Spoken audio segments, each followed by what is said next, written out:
طبعا على الانتصار العظيم اللي انتم حققتوه. بتقول ايه بقى النهارده بعد الفوز العظيم ده؟ والله انا ببارك طبعا الشعب المصري كله، وببارك لأسرة الكرة الطايرة كلها على التأهل لبطولة العالم الحمد لله. وببارك طبعا لمجلس إدارة الاتحاد بالكامل ورئاسة الكابتن علي السيداني.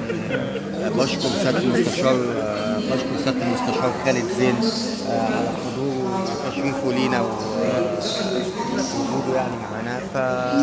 يعني الحمد لله رب العالمين، احنا كانت الظروف صعبة يمكن شوية وربنا كرمنا الحمد لله وتأهلنا. وكانت طبعا الموضوع بنلعب زي ما انتم عارفين، ناقصين لعيبة محترفين، بس الحمد لله رب العالمين ان احنا يعني الموضوع ده ادانا مؤشر ان احنا عندنا يعني مش هقول صف تاني، عندنا صف اول كمان. يعني بقى عندنا صفين اول من منتخب مصر يقدروا يمثلوا مصر. انا عايز اقول يعني حاجه صغيره، يعني اي حد يلبس فانيله منتخب مصر يقدر يلعب ويكسب ويأدي بمنتهى الحماس ومنتهى الروح.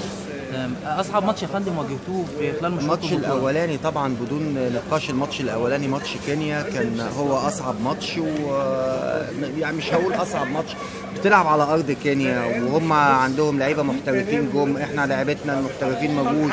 الجمهور عايز اقول لك مالي الصاله، الناس كلها عندها امل، عمرها ما تاهلت لبطوله عالم قبل كده وعندهم امل ان هم يتاهلوا. فده كان اصعب ماتش يمكن شويه، واحنا ما واجهناش صعوبات الا يمكن في الشوط الثالث بس في المباراه بتاعت كينيا اللي انتهت 3-1.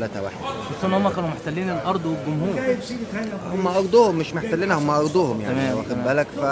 لكن احنا الحمد لله احنا كنا مذاكرين الفرقه دي من ساعه ما قابلناها في رواندا، كنا مذاكرينها كويس الحمد لله وعاملين شغل عليها كابتن نور عطيه وانا، والحمد لله رب العالمين ربنا وفقنا الحمد لله يعني. شكرا يا كابتن، شكرا.